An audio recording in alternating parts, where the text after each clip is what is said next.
เว้นเหี่ยงดคนบางคนก็งดได้เนาะงดได้ที่มีแรงดลใจจากลูกก็ดีจากคนที่ฮักก็ดีจากสามีภรรยานะหันอกหันใจกันเลิกเนแม้แต่บุหรี่ที่มันนะสูบไปแล้วนะมันก็เป็นโทษกับคนนั่นคนที่สูบเองคนที่เสพเองนะมันมีแต่โทษก็เมน เวลาดูดแล้วถ้าแน่จริงน่าจะลืน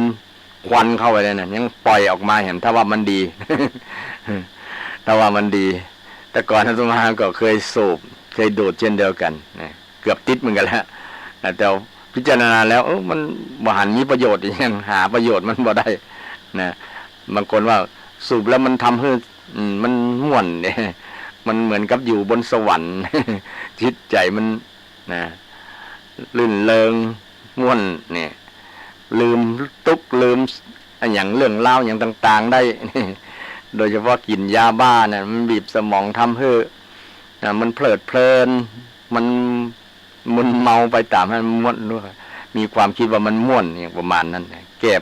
แก้ปัญหาก็แก้ปัญหาบางคนก็เสพสิ่งเหล่านี้นะยาก็ดีบุหรี่ก็ดีหมดนี่มีอิทธิพลมาจากเพื่อนนะหรือว่ามาจากค่านิยมของวัยรุ่นสมัยทุกสมัยแล้วว่าคิดว่ามันเท่มันทันสมัยหรือว่าแสดงออกถึงความเป็นแมน เป็นแมนถ้าไผ่บอกสูบบุหรี่บอกกินเหล้ามันบอกใจแมน มันบอกใจประจายมันบอกเป็นประจายแต่เนี่ยมีความคิดแบบนั้นก็มีนะก็เลยต้องกินต้องดื่มไปมันเท่มันอย่างประมาณนั้นนะความคิดถามใจตัวเก่าอาตมาก็ถามใจตัวเก่าสมัยร้อนคงจะเป็นลักษณะนั้นเหมือนกันนะคนที่เสพที่กินที่ดื่มนะมันสลับไปแล้วก็มันพลิกคืนยากนะมันจะเลิกยากนั่นเองเลิกยากอย่างสุราอาตมาก็เคยดื่มเกือบติดแล้วเนาะติดแล้วก็กว่าจะเลิกได้ยากนะเพราะว่ามันได้ติดแล้วแต่เมื่อพิจารณาถึงโทษนะสิ่งเหล่านี้นะที่มันเป็นบาปทางกายนะมันบอกมีประโยชน์มีแต่โทษทำลายสุขภาพนะเป็นบอกว่าสุรานี่มีโทษ6อย่างมันก็นะโทษ5อย่างนะอันสุราเมลัยใครเสพติดนะพาชีวิตให้มืดมนปนชิบหาย1ทรัพย์สินผ่านว่อนวาย2อาจตายด้วยทะเลาะเพราะความเมา3นะอันอย่าง3เป็นเรื่องเกี่ยวกับการทะเลาะเกิดโรคนะ3เกิดโรค4คนตำหนิ5หน้าด้านหนักหนาเวลาเมา6ปัญญาหมดสิ้นเอ่ย6อย่างด้วยกันนะปัญญาหดหมดสิ้นเอ่ยนะปัญญาหดหมดสิ้นเอ่ยเพราะว่าการติดสุรามีไรนะจนติดจนลิซึมแล้วถอนยากมันเป็นบาปทางกายนะพุทธเจ้าก็บอกว่าให้เลิกเห็นนะเลิกบ่เจี้ยกันแล้วแต่เพราะว่าบ่ได้บังคับบ่ได้ขู่เข็นนะก็บ่ได้นั่นให้เจี้ยแต่ว่าบ่ได้บังคับให้เจี้ยแต่สอนให้จี้หันโทษว่าอันนี้บาปนี่มันมีโทษนักนะบาปเนี่ยบาปทางกายมีโทษหลายอย่างโทษส่วนตัวโทษส่วนรวมนะโทษสังคมประเทศชาติเนี่ยมันเกิดผลกระทบกันหมดอย่างคนดื่มสุราไปแล้วเนี่ยก็เสี่ยงทรัพย์เสี่ยงเงินทองต้องเอาไปบำเรอเอาไปซื้อนะแทนที่จะเอาเงินส่วนนี้ไปซื้อกับข้าวกับป่าล้ำๆมาสู่ครอบครัวให้แม่บ้านแปลงกับข้าวล้ำๆกินเป็นวงเป็นโต๊ะเนาะอยู่ร่วมกันกับม่วนอู้กันไปกินเข้ากับล้ำๆไปก็มีประโยชน์ต่อสุขภาพร่างกายแต่นี้ไปกอดขวดเหล้ากินบางครั้งกินแล้วก็ทะเลาะวิวาทกันนะในวงเหล้านั่นแหละนะอู้กันไปพิษกันไปก็ทำให้เกิดวิวาทะกันเกิด ทำร้ายร่างกันทำร้ายร่างกายกันนะทำให้เป็นโทษเป็นความเดือดร้อนสร้างความเดือดร้อนสร้างปัญหาต่างๆเกิดขึ้นนักหลายฉะนั้นโทษเราเนี่ยถ้าพิจารณาหันแล้วคนก็จะยังได้นะแต่บางคนอย่างว่าแล้วมันหูอยู่รู้หมดแต่อดบ่ได้นะว่าสุราเมนัยมีโทษอะไรนะเพิ่นเขียนเดี๋ยวนี้เพิ่นห้ามโฆษณาแบบเจาะจงเนาะห้ามขวดหันอย่างแต่ก่อนเพิ่นโฆษณาเต็มที่เดี๋ยวนี้เพิ่นบอกให้โฆษณาแต่ยังมีที่ร้านขายนะร้านขายอยู่ที่ก็ยังมีคนซื้อกินนักอยู่เพราะว่าอย่างว่าแล้วมันบ่ได้พิจารณาบ่ได้หันนะพิจารณาได้หันโทษของสุรา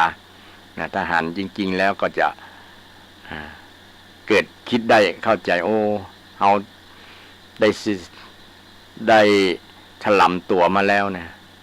ได้ถลำตัวมานะถ้าบ่ยังบ่หยุดชีวิตสุขภาพร่างกายก็จะย่ำแย่นะถ้าคิดได้แบบนี้ก็จะทำให้เลิกนะเป็นเหตุจะสร้างเหตุที่ดีจะทำให้เลิกได้นะเป็นแรงดลใจหรือว่านึกถึงคนที่เป็นที่ฮักนะนึกถึงภรรยานึกถึงลูกถึงหลานบางคนมีแล้วนะที่เลิกได้เพราะลูกเนาะลูกเปิ้นขอร้องนะมีลูกไปต่อรอง ไปต่อรองพ่อว่าถ้าพ่อเลิกเนี่ยผมจะตั้งใจเฮียนดีๆนะถ้าพ่อบ่เลิกเล่าเนี่ยผมจะบ่ตั้งใจเฮียนละไปแอวไปเล่นนี่ก็เป็นเหตุอย่างหนึ่งที่ลูกสามารถทำให้พ่อเนี่ยเลิกสุราได้ในที่สุดลูกก็ตั้งใจนะรับคำมั่นสัญญาอย่างที่ได้สร้างเงื่อนไขให้กับพ่อนะในที่สุดก็เรียนจบได้มีงานทำก็มีหลายกู้หลายคนนะหันแก่หน้าลูกเป็นแรงดลใจนะเป็นแรงผลักดันให้เลิกได้นะเลิกได้เพราะว่าโทษของสุรามันก็มาคือในช่วงบั้นปลายนะในช่วงที่มีอายุนักแล้วนะมันจะมีผลข้างเคียงนะโรคอย่างต่างๆก็จะแมนออกมาหลายๆเพราะว่ามาจากสุราเนี่ยนะคนตายเพราะโรคสุราเนี่ยนักนะปีหนึ่งเนี่ยนะตายก่อนบางครั้งก็ตายด้วยอุบัติเหตุเนาะขึ้นมึนเมาไปขับรถขับลานะเกิดอุบัติเหตุก็ตายนี่บางคนก็ตายด้วยที่สุรามันทำให้สั่งสมโรคหลายๆอย่างนะทำให้คนเสพคนดื่มเนี่ยเป็นโรคหลายๆอย่างแล้วก็ต้องทำใจลำบากกับคนที่ได้เป็นโรคเป็นอย่างแล้วเพราะว่ามาหู้ซึกตัวมากินแหนงเมื่อรุนโอ้ถ้าหู้จะบอกกินนะจะมานั่นนะเพราะว่าทรมานบางคนทรมานนะอยู่ในโรงยาอย่างนี้นะป้าไผ่ไข้หู้ไข้หันก็ไปที่อยู่ที่โรงยานะจะหู้นะคนที่โดยเฉพาะเกี่ยวกับคนที่เป็นติดสุราเรื้อรังนะพิษสุราเรื้อรังเนี่ยนะมันมีผลกระทบถึงจิตใจนะเป็นสุขภาพจิตของคนนั้นตัวคิดต่างๆนานาคิดนักคิดหลายนะเป็นคนเสียสติสตางค์ก็มีหลายเพราะว่ามันโทษเกิดจากการดื่มสุราเนี่ยนะดื่มน้ำเมาเนี่ยนะดื่มน้ำเมายิ่งไอยาบ้ายิ่งมีโทษโวยนะมีโทษโวยแต่สุรามันสั่งสมมันอาศัยการเวลามาหลายปีอยู่เนาะถ้าเป็นหนุ่มเป็นอายุยังสาว30นี่ก็ยังหมดตอนใดเริ่ม40ปลายไปแล้วนี่เริ่มละนะอาจจะมีผลกระทบต่อสุขภาพร่างกายนะผลกระทบต่อครอบครัวผลกระทบต่อหลายๆอย่างละมันเป็นผลเสียเป็นโทษเนาะเป็นโทษอันนี้นี่ด้วยความปรารถนาดีนะอยากจะให้ท่านผู้ฟังทั้งหลายไปเล่าต่อคนที่มีปัญหาเรื่องนี้เนาะ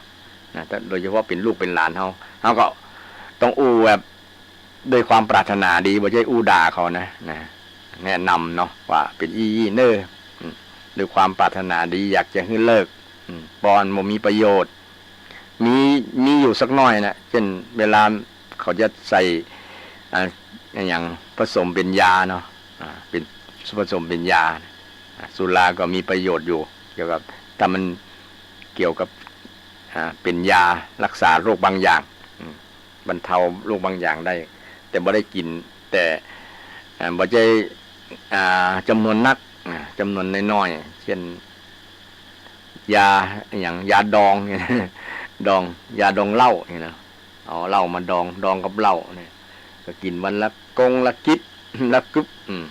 เพื่อคือเลือดลมมันเดินเนี่ยประมาณนั้น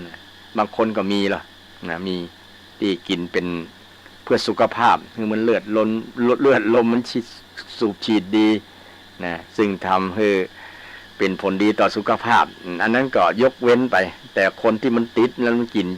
นแตนเข้าเนี่ยกับน่าเป็นห่วงเนาะบางคนกินแตนเข้าอาตมาหันแล้วก็รู้สึกสงสารเอ็นดูบอกอู้จะใดเนาะบางครั้งไปอู้แล้วเขาก็จังเนี่ยว่ามันเป็นเรื่องอย่างกับตุ๊เจ้ามาเสือกอย่าง ยิงตุ๊เจ้าเป็นห่วงสุขภาพนะและเลยอู้เนาะเพราะว่าหน้าที่ของตุ๊เจ้าอย่างนึงเนาะต้องห้ามศรัทธาบ่ให้ทำความชั่วทางกายเนี่ยนะความชั่วทางกายเป็นหน้าที่ของตุ๊เจ้าล่ะห้ามไม่ทำความชั่วแนะนำให้ทำความดีเนี่ยเป็นหน้าที่ของสมณพราหมณ์คือตุ๊เจ้านะไปเป็นตุ๊เจ้าก็ต้องแนะนำศรัทธาบอกอันนี้บ่ดีเน้อเหมือนพระพุทธเจ้านะพุทธเจ้าว่าอันนี้เป็นบาปเน้อบาปทางกายทำแล้วมันบ่ดีมันเป็นโทษบ่มีประโยชน์พุทธองค์ก็สอนบ่ใช่อู้กระแทกแดกดานดาหรือว่าติหรืออู้ช้ำชอกใจอันนั้นก็เป็นผลกระทบทางกรรมอู้กรรมจามละนะแต่ต้องมีกุศโลบายในการอู้เนาะแต่อาตมาอู้นี่ก็อู้รวมๆบ่ได้บักเจาะจงไผ แต่ว่าอู้อธิบายว่าบาปทางกายนี่ก็มันเป็นผลกระทบต่อคุณภาพชีวิตต่อความสุขต่อมวลความสุขของคนเฮาเมื่อใดเหล้าเข้าปากเนี่ยความสุขจะหมดบางคนว่าเข้าใจว่าถ้าบ่ได้กินเหล้านี่จะบ่ม่วนจะบ่มีความสุขเนี่ยมันก็เลยเป็นมิจฉาทิฏฐิไปไงเป็นความเห็นที่ผิดเห็นที่ผิดเห็นกงจักรเป็นดอกบัวเห็นเหล้าเป็นสิ่งที่แก้ปัญหาเนี่ยเป็นความเห็นเป็นมิจฉาทิฏฐิไปทีเดียวก็เลยดำเนินชีวิตไปผิดพลาดก็มีนักมีหลายร้อยทั้งร้อยแหละถ้าไผ่บัดเจือพุทธเจ้าเนาะก็ผลกระทบมาก็มากินแหนงเมื่อรุนโอ้เฮาบ่น่าทำจะอี้เลยเนี่ยเนาะอันนี้ในความปรารถนาดีของพระสงฆ์องค์เจ้าของพระพุทธเจ้าที่พระองค์ปรารถนาดีว่าให้เว้นจากบาปเน้อเว้นจากบาปข้อแรกมีหลักการข้อแรกเว้นจากบาปนี่มีอย่าง3ต่างด้วยกันนะทางกายและทางวาจาอันที่2บาปทางวาจาศรัทธาท่านผู้ฟังบาปทางวาจานี่กรรมอู้จะได้เป็นบาปกรรมอู้ที่มุสาคือว่าพูดเท็จภาษาภาคกลางก็เรียกพูดเท็จภาษากำเมืองเอาจุเนาะกรรมจุกรรมหลอกลวงจุเพื่อผลประโยชน์ตัวเก่าจุเพื่อปิดบังความจริงอย่างบางอย่างถ้าเขาหูแล้วจะเสียหน้าเสียตาหรือว่าจะเสียศักดิ์เสียสีอย่างประมาณนั้นนะก็เลยจำเป็นต้องจุหรือว่าคนจุเพื่อตลกคกฮาอย่างประมาณนั้นการจุนี่บ่ดีพุทธเจ้าว่ามันเป็นบาปมันสร้างปัญหามันแบบเกิดผลดีกับคนอู้พุทธเจ้าว่ามุสาวาทเนี่ยเนาะกรรมอู้นี่เป็นมุสาวาทเป็นบาปตังกรรมอู้ไปแล้วก็มีแต่โทษจุแล้วแทนที่จะเป็นประโยชน์กับตัวเก่าดูเพลินมองเพลินคล้ายๆเป็นประโยชน์กับคนอู้นะจุเนี่ยนะจุแล้วได้ประโยชน์จุแต่บางคนจุแล้วมัน มันดีเช่นจุลูกว่า อย่าไปเด้ออย่าทำเด้อมันอันนั้นเนี่ยเดี๋ยวเสือจะคบนะฮะอย่าผีจะลอก จริงเป็นกุศโลบายนะแต่ว่าเจตนาจุมันบ่มีนะอันนั้นก็บ่ถือว่าเป็นโทษตั้งกรรมอู้เป็นบาปนะแต่ว่าเจตนาเขาว่าเป็นกุศโลบายในกรรมอู้ของพ่อแม่ที่บ่ฮู้จะอู้อย่างให้เขากลัวเนี่ยเนาะนะก็เลยจุให้เขากลัวบ่ให้เขาทำนะจุอันนั้นจุในลักษณะนี้บ่เป็นบาปบ่เป็นบาปเพราะว่าเฮาบ่มีเจตนาที่จะไปหลอกลวงให้เขาได้เสียผลประโยชน์แต่มีผลประโยชน์กับเขาผลประโยชน์กับลูกกับหลานนะบางอย่างบางครั้งลูกหลานนั้นมันบอกฟังมันบอกฟังนะสั่งกับบอกเชื่อก็เลยจำเป็นต้องจุนะจุเอาเพื่อให้เขาได้ยับยั้งพฤติกรรมการกระทำบางอย่างนะของลูกหลานยับยั้งของนะก็เป็นผลดีบางอย่างนี่ใจคำอู้ซื่อๆเขาก็บอกฟังเนาะความจริงบางอย่างก็บอกชอบฟังบอกเชื่อ ก็เลยใจกุศโลบายนี่แต่ส่วนหนึ่งส่วนหลายแล้วนะมุสาวาทเนี่ยเป็นผลเสียกับคนอู้โดยเฉพาะจุเพื่อจะเอาผลประโยชน์จากคนนั้นมันก็เป็นผลเสียตามมาเป็นบาปต่างกรรมอู้กรรมจาและกรรมอู้อย่างที่สองซึ่งเป็นกรรมอู้ที่เป็นบาปอันนี้สำคัญศรัทธาท่านผู้ฟังทั้งหลายปิสุนาวาจากรรมอู้ที่เป็นบาปปิสุนาวาจาเป็นบาปปิสุนาแปลว่ากรรมอู้ที่สอดเสียดที่ทำให้คนพิษหัวกันที่ทำให้คนแตกสามัคคียุยงให้คนจังกันอันนั้นหาพักหาพวกหาแนวร่วม อู้หาแนวร่วมว่าจังคนนั้นนางคนนี้อู้คือคนพิษกันแสลกแยกสามัคคีเนี่ยมันเป็นผลกระทบมันเป็นบาปต่างกรรมอู้กรรมจาเมื่ออู้ไปแล้วเนี่ยอันตรายผลเสียกับคนอู้ยังบ่พอผลเสียกับคนอื่นๆตัวทำให้คนอื่นจังกันทำให้คนอื่นพิษกันแตกสามัคคีกันเข้าใจกันพิษเนี่ยมาจากเนี่ยปิสุนาวาจาเนี่ยปิสุนาวาจาเคยมีแต่ก่อนคนบุตรกรแล้วนี่ก็มีก็มีเยอะแยะแหละโดยเฉพาะช่วงที่ใกล้จะยุบสภานักการเมืองทั้งหลายเนี่ยอาจจะมีบางคนเนี่ยที่เป็นที่นับหน้าถือตาเป็นนักการเมืองผู้รักผู้ใหญ่บางคนเนี่ยอาจจะตกอยู่ในกรรมอู้ที่จะชักชวนให้คนจังกันมาพักนั้นบ่ดีเป็นนั้นเป็นอีเนี่ยพักนั้นเป็นอีทักนั้นเป็นอันนั้นนี่ว่าคือกันเอาดีใส่ตัวเอาชั่วคนอื่นเนี่ยเป็นกรรมอู้ที่เป็นปิสุนาวาจาปิสุนาวาจาสอดเสียดให้คนได้จังกันคนพิษหัวกันนี่เป็นกรรมอูที่เป็นบาปกรรมอูที่เป็นทุจริตวจีทุจริตนี่ที่ทำเกิดผลเสียนักหลายแตกแยกแตกสามัคคีฆ่าฟันกันทะเลาะวิวาทกันกับกรรมอูเนี่ยกรรมอูเนี่ยปิสุนาวาจาปิสุนาวาจาอย่างสมัยพุทธกาลก็มีพระเทวทัตแล้วเนาะเป็นก็คนที่คอยอู้ให้คนแตกแยกจังกันเป็นพรรคเป็นพวกถ้าเชื่อเฮาก็มาตัวเฮาถ้าเชื่อพระพุทธเจ้าก็ไปพระพุทธเจ้าอย่างประมาณนั้นนะเป็นคนที่สร้างปิสุนาวาจาเป็นตัวอย่างหนึ่ง เป็นเคสหนึ่งในพุทธศาสนาในประวัติศาสตร์แล้วก็ที่สุดก็มา เป็นผลกระทบต่อตัวเก่าธรรมชาติก็ลงโทษถูกแผ่นดินหูแผ่นดินสรุป ก็เป็นที่ในปัจจุบันนี้ก็คงได้แก่โดนประชาทัณฑ์นะเนาะคนที่ทำให้สร้างวาทกรรมสร้างวาทกรรมมาเนาะสร้างวาทกรรมให้คนแตกแยกกันเนี่ยเป็นบาปทางวาจาคนทั่วโลกเนี่ยมันก็มีเหมือนกันหมดนะก็มีฝักมีฝ่าย นะคนนั้นจังคนนั้นฮักคนนี้นะก็เมื่อเขา ทำอย่างบ่ได้ดังใจตัวเก่าก็คิดนั่นแหละนะคิดจะหาวิธีที่จะทำลายหาวิธีที่จะทำให้เขาชิบหายให้เขาสูญเสียบางอย่างก็เป็นเหตุทำให้เกิดความเดือดร้อนวุ่นวายเพราะกรรมอู่กรรมจ่ากรรมอู่กรรมจ่านี่เป็นเสียงบ่ได้นะแต่มันมีผลนะมีผลต่อผู้ฟังต่อคนฟังอู่คือคนฮักกันก็ได้นะอู่คือคนจังกันก็ได้ฆ่ากันก็ได้อู่คือคน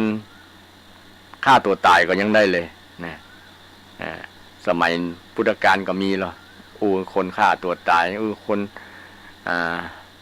พิษหัวกันนะปัจจุบันนี้ก็เช่นเดียวกันก็มีนะอย่างมีแม้แต่สามีภรรยาเนี่ยอู้แล้วทำให้อย่างฝ่ายหนึ่งเนี่ยต้องฆ่า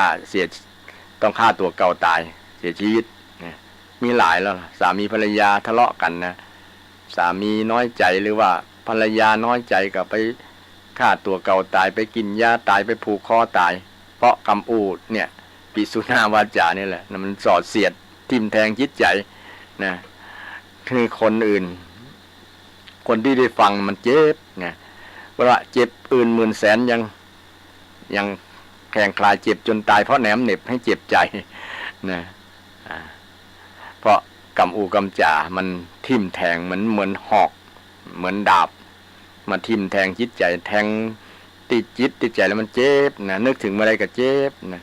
บาดแผลอย่างอื่นนี่มันหายง่ายเนาะแบบบาดแผลทางกายแต่บาดแผลทางใจด้วยกรรมอูกรรมจ่าเนี่ยมันทิ่มแทงนะทิ่มแทงใจคนนะมันเจ็บบ่หายนึกถึงเมื่อไรก็เจ็บเมื่อนั้น เพราะว่ามันถูกกรรมอูกรรมจ่าที่สอดเสียดแทงนะที่ทำให้คนพิษกันทำให้เกิดความเดือดร้อนเป็นบาปนะพุทธเจ้าก็ให้เว้นจากบาปทางวาจาเนอข้อต่อมาบาปทางวาจาข้อที่3ก็คือกรรมอูกรรมจ่าที่หยาบคาย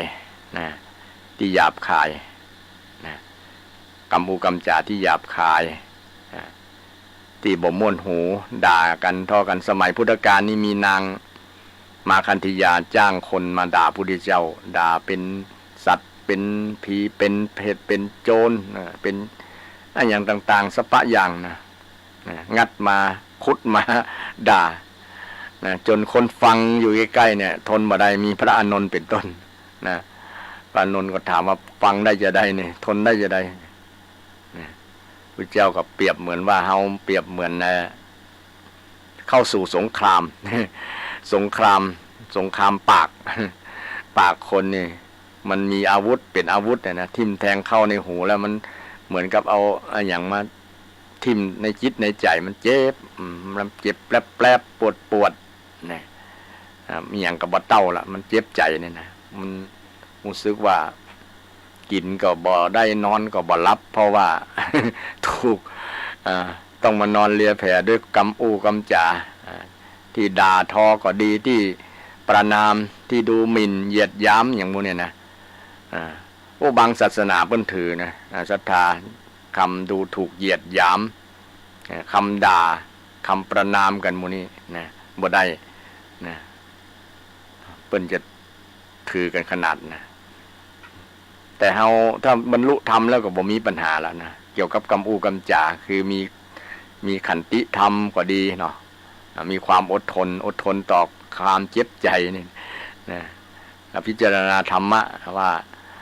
เสียงนี้ก็เป็นธรรมชาติบ่ได้นะแต่เฮาไปยึดว่าเป็นเขาด่าเฮาก็เลยเจ็บใจนะถ้าบ่มีชื่อเฮาอยู่ในเสียงนั้นนะก็บ่มีปัญหามันก็ศรัทธาด่าก็ด่าไปเถอะมันเป็นเพียงเสียงดังบ่ได้นะเดซิเบลดังกว่าเครื่องเสียงกระจายเสียงบางครั้งนะด่ากันเอะอะโวยวาย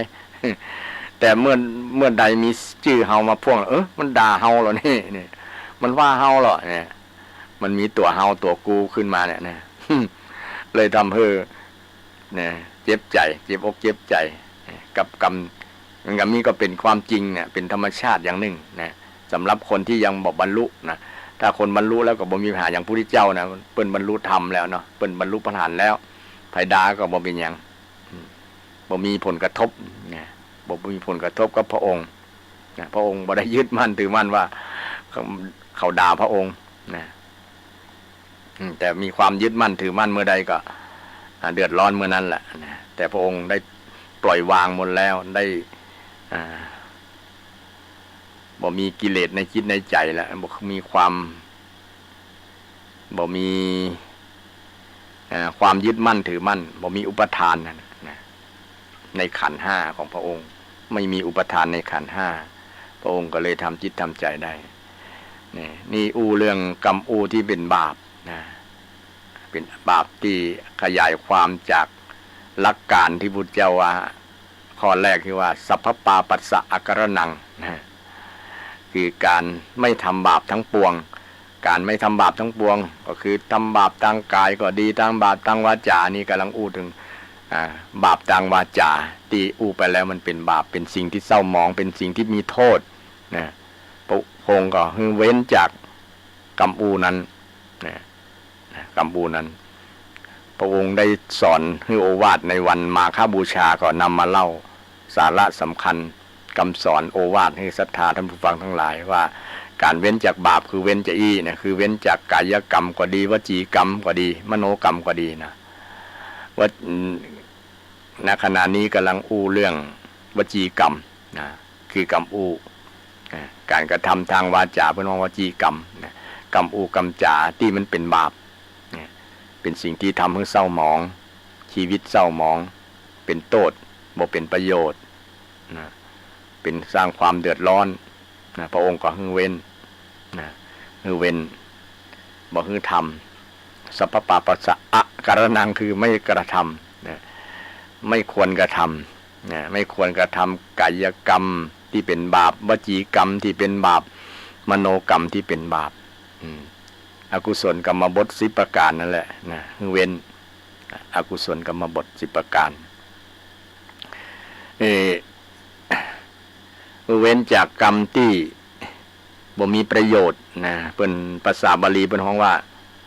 สัมภปลาปะหรือสัมภปลาปนะเว้นจากกรรมที่ไร้สาระหาประโยชน์บ่ได้บ่มีเหตุบ่มีผลว่าเกินเหตุเกินผลกรรมกรรมจานี่ก็บ่มีประโยชน์เป็นบาปเป็นบาปทางปากเป็นบาปทางกรรมกรรมจาภาษากำเมืองว่ามันไปเรื่อยนะกรรมไปเรื่อยสัมภปลาปเนี่ยนะไปเรื่อยไปเรื่อยตามอารมณ์ตัวเก่าตาม ความรู้สึกอารมณ์ต่างๆที่เกิดขึ้นใครว่าหยังก็ว่าไปนะว่าแบบบ่มีเหตุมีผลบ่มีหลักมีฐานอย่างต่างๆนะและที่สำคัญเป็นสิ่งที่เป็นโทษนะให้กับคนนะเป็นพระพุทธเจ้าก็เลยห้ามบอกว่าจะเป็นมุสาวาทก็ดีปิสุนาวาทก็ดีพลุสวาทก็ดีนะสัมภปลาวาทก็ดีสิ่งเหล่านี้พระองค์บอกว่าเป็นบาปทาง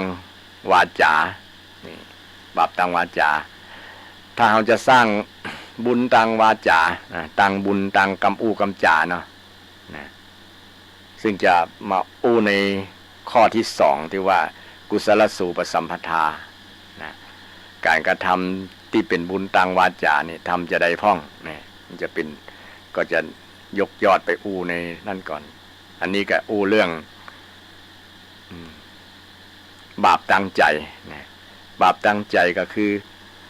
จิตที่มีโลภะ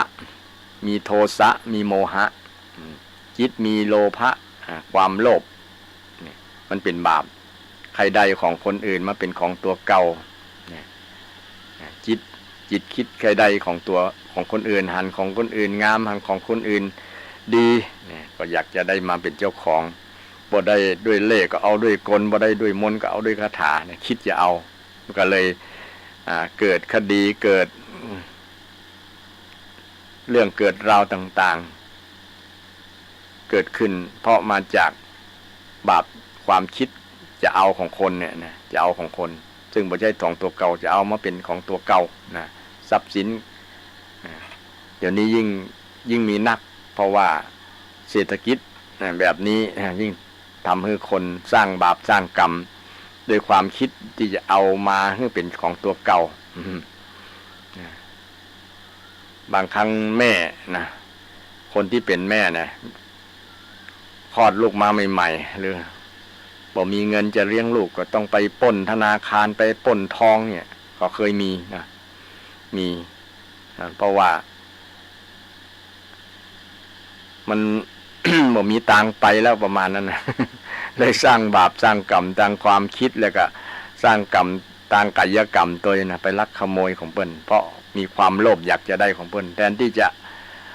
ทำงานด้วยหยาดเหงื่อแรงงานของตัวเก่าแลกกับเงินแลกกับเข้ากับป่ามาเลี้ยงดูครอบครัวแต่บางคนมันความอดทนความขยันมันบอกพอความขยันมันน้อยขี้ค้านทำงานนะขี้ค้านงานนักงานนักก็บอกเอางานเบาก็บอกสู้นะก็เลยเอาแบบง่ายๆนะแต่มันบอกง่ายแหละนะ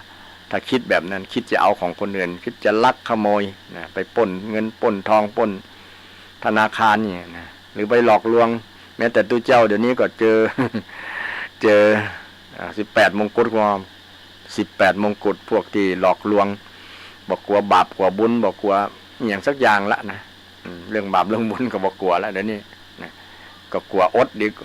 แต่ในที่สุดเขายิ่งอดกว่านั้นเพราะว่าไปอยู่ในคอกในตาราง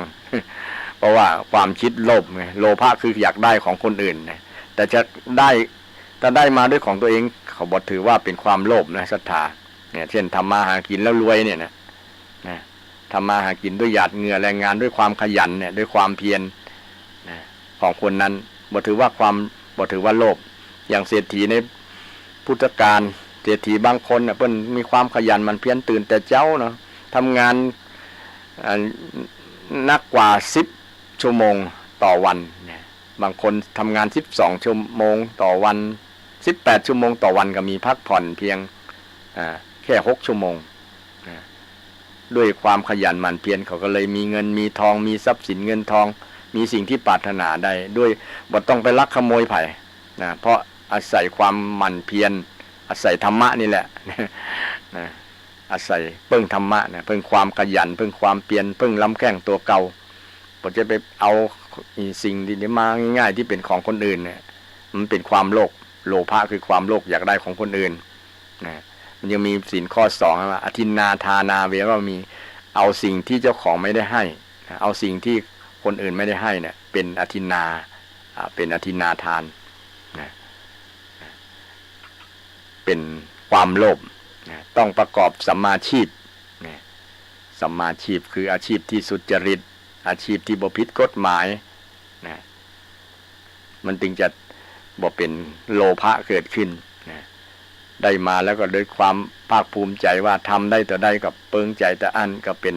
ธรรมะอย่างนึงก็เป็นสันโดษนะเป็นสันโดษมีความยินดีที่เราได้มีทรัพย์แต่ได้ก็ยินดีแต่อันมีบ้านหลังบ่ใหญ่หลังบ่งามก็มีความ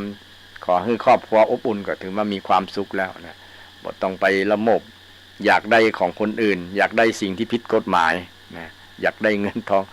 เดี๋ยวนี้มีทุจริตนักหลายที่อยากจะได้ทรัพย์สินมาโดยง่ายๆเพื่อที่จะสนองความอยากของตัวเก่าเนี่ยโลภะตัวเก่าเนี่ยนะความอยากของคนอื่น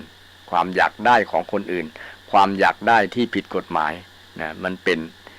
โลภะแต่ถ้าได้มาด้วยความขยันหมั่นเพียรได้เงินเป็นหลายล้าน10 ล้าน100 ล้านทำได้มาความเพียรได้มาด้วยประกอบสัมมาชีพบ่ผิดกฎหมายบ่ผิดศีลธรรมเนี่ย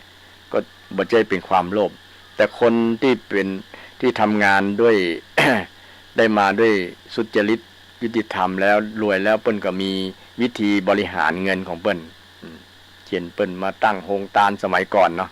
เศรษฐีสมัยก่อนมาตั้งโรงทานปันแจกคนที่บ่มีจะกินเนี่ยแบ่งปัน ถ้าได้ปอแล้วนะเปิ้นถ้าปอ แต่คนส่วนหนึ่งกับบ่ฮู้จักปอนะบ่ฮู้จักอิ่มบ่ฮู้จักเต็มบ่ฮู้จักปันเลยทำให้มีปัญหาทำให้คนที่บ่มีโอกาสมีกำลังน้อยมีต้นทุนน้อยเลยตัดช่องเฉพาะตัวคิดสั้นเพิ่นว่าคิดสั้นบ่คิดยาวๆคิดสั้นไปปล้นเงินปล้นทองหลอกลวงเป็นมิจฉาชีพหลายๆอย่างคนคิดสั้นถ้าคิดยาวๆโอ้ถ้าเปิ้นยับได้นะถ้าเปิ้นถ้า เฮาอยู่ในคอกนะไผจะเลี้ยงดูเลี้ยงลูกเลี้ยงหลานให้เฮาอนาคตเฮาก็จะเสียนะคิดแบบนี้นะมันก็จะยับยั้งการความคิดโลภอยากจะได้โลภะตัวนี้เนาะโลภะนี่เป็นบาปตั้งความคิดนี่ความคิดถึงวันนี้คนถูกครอบงำโลภะนี่นะครอบงำอยากจะได้อันนั้นอยากจะได้อันนี้นะโดยที่ผิดกฎกติกาผิดศีลธรรมผิดกฎหมายได้มาด้วยผิดกฎหมายผิดศีลธรรมนี่เป็นบาปแต่คิดอยากแล้วทำเอานะอยากแล้วต้องทำนะทำเอาเช่น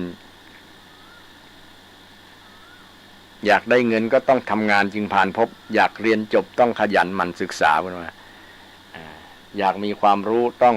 ฝักใฝ่เวียนไปมาอยากมีรักต้องฝักใฝ่เวียนไปมาอยากมีหน้าก็ต้องเสนอหน้าอาสาคนคือเมื่อเขามีความอยากที่มันต้องยึดหลักว่ามันผิดศีลธรรมก่อนมันผิดกฎหมายก่อนนะถ้าผิดบ่ผิดแล้วก็ถือว่าความอยากนั้นเป็นฉันทะนะอยากแล้วถูกทำอยากแล้วลงมือทำเองเช่นเขาอยากได้อย่างเขาก็ต้องทำเองได้มาด้วยหยาดเหงื่อแรงงานของเขาก็บ่ถือว่าเป็นความโลภเช่นหันเปิ้นมีรถเขาก็ต้องทำงานต้องมีรายได้บ่ใช่ว่าไปค้ายาบ้า เพื่อมาซื้อรถเพื่อมาแปลงบ้านหลังงามๆเนี่ยมันก็บ่ถูกมันก็เป็นความโลภทันทีแต่ถ้าทำงานทำเงินด้วยอาชีพด้วยอาชีพสุจริตเป็นสัมมาชีพแล้วมันก็บ่ถือเป็นโลภะอันนี้คือกับท่านผู้ฟังทั้งหลายได้เข้าใจบางคนอย่างตีเป็นโลภะคนโลภได้รวยมาก็เป็นโลภะหมดเป็นความโลภหมดเนี่ยก็บ่ใจนะคนที่เป็นรวยบางครั้งเพิ่นก็ประกอบสัมมาชีพคือบ่ไปลักขโมยบ่ไปหลอกลวงไผมาเป็นของตัวเก่าก็มีนักหลายมีนักหลายก็ไปตีความหมาย โลภะเหมารวมหมดบางอย่างความอยากนี้ที่เป็นฉันทะเนี่ยคืออยากแล้วต้องลงมือทำเองอยากอย่างก็ต้องทำสิ่งนั้นเองอยากเป็นอย่างก็ต้องทำสิ่งนั้นเองทำให้มันได้เป็นทำให้มันมีก็จะบ่เป็นความโลภบ่เป็นโลภะจะบ่เป็นบาปตั้งจิตใจจิตใจถูกโลภะมาครอบงำเมื่อใดนะจิตใจมันจะเศร้าจะหมองเศร้าหมองแล้วสร้างให้เกิดโทษโดยเป็นโทษบ่มีประโยชน์เมื่อโลภะมาครอบงำจิตใจเช่น สังคม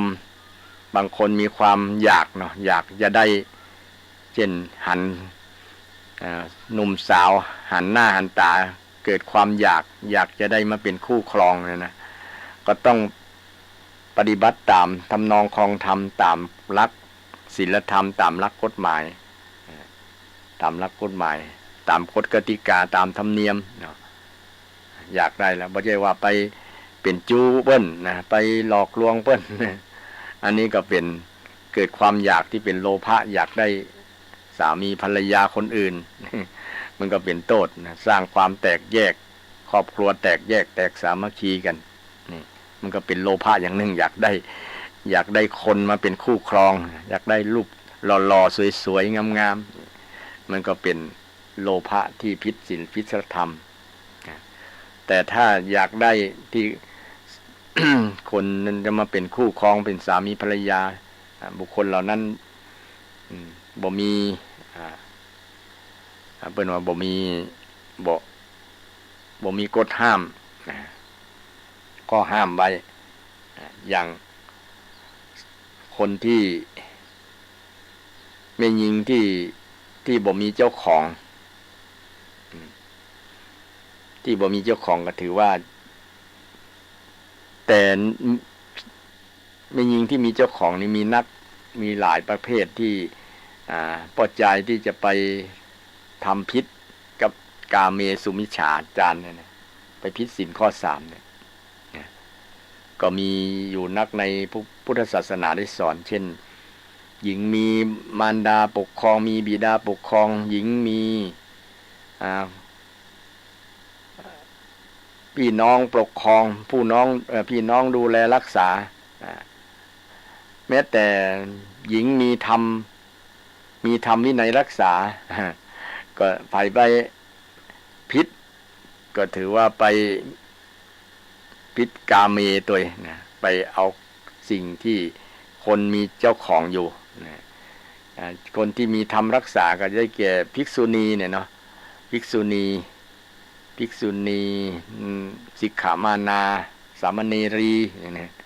ก็ถือว่าธรรมรักษาชายใดที่จะไปประพฤติผิดเรื่องกามจะเอามาเป็นเจ้าของอยากได้มาเป็นเจ้าของเนี่ยก็ถือว่าท่านนั้นยังมีเจ้าของอยู่ทำรักษาวินัยรักษาไว้อยู่อันนี้เรื่องความโลภโยงมาถึงเรื่องความอยากมีคู่ครองอยากได้คนหล่อๆสวยๆอยากได้บ้านรถงามๆอย่างพวกนี้ถ้ามันบ่ผิดศีลผิดธรรมผิดกฎหมายแล้วก็บ่มีปัญหานะก็ถือว่าบ่เป็นความโลภนะบ่เป็นความโลภมาด้วยความถูกต้องนะถูกต้องตามหลักศีลธรรมอันดีงามนะบ่เป็นความโลภต่อมาบาปที่เกิดจากความโกรธนะความโกรธโทสะทุสสะประทุษร้ายอันนี้สำคัญอันนี้รุนแรงนะศรัทธาโทสะหรือว่าทุสะเนี่ยแปลว่าสิ่งที่ทำมาทุษร้ายจิตใจเป็นห้องทุสะนะโทษแล้วมาเป็นกุทะนะกุทะเนี่ยแปลว่าเดือดดาลนะความเดือดดาลความเหมือนกับน้ำมันเดือดนะ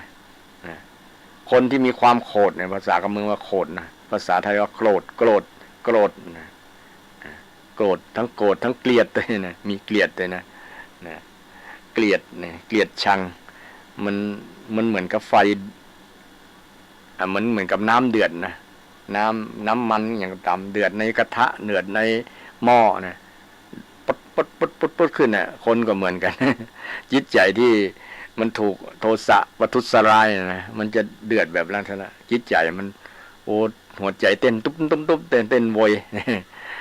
หน้าก็จะแดงขึ้นเลือดล้มก็จะทำให้หน้าแดงหน้าเลือดมันขึ้นหน้าบางวันเลือดมันขึ้นหน้ามันบีบขึ้นเนาะความดันความนี่อย่างน่ะทางเลือดทางลมเนี่ยมันจะดันนะทำให้ร่างกายผิดปกติไปตัวนะหน้าดำหน้าแดงไปเลยบางคนถึงกับดำก่ำไปเลยนะแดงแล้วก็กินดำไปเลยนะอันที่มีโทสะมาประทุษร้ายจิตใจคนเฮาเนี่ยหมู่ตระกูลของความโกรธเนี่ยมันจะมีความเกลียดความชังจังกันในภาษากำเมืองจังกันนะจังกันความจังกันจังด้วยบ่ชอบขี้หน้าด้วยบ่ชอบอันนั้นอันนี้นะเลยเป็นความเกลียดชังนะเกลียดชังนะชังเลยก็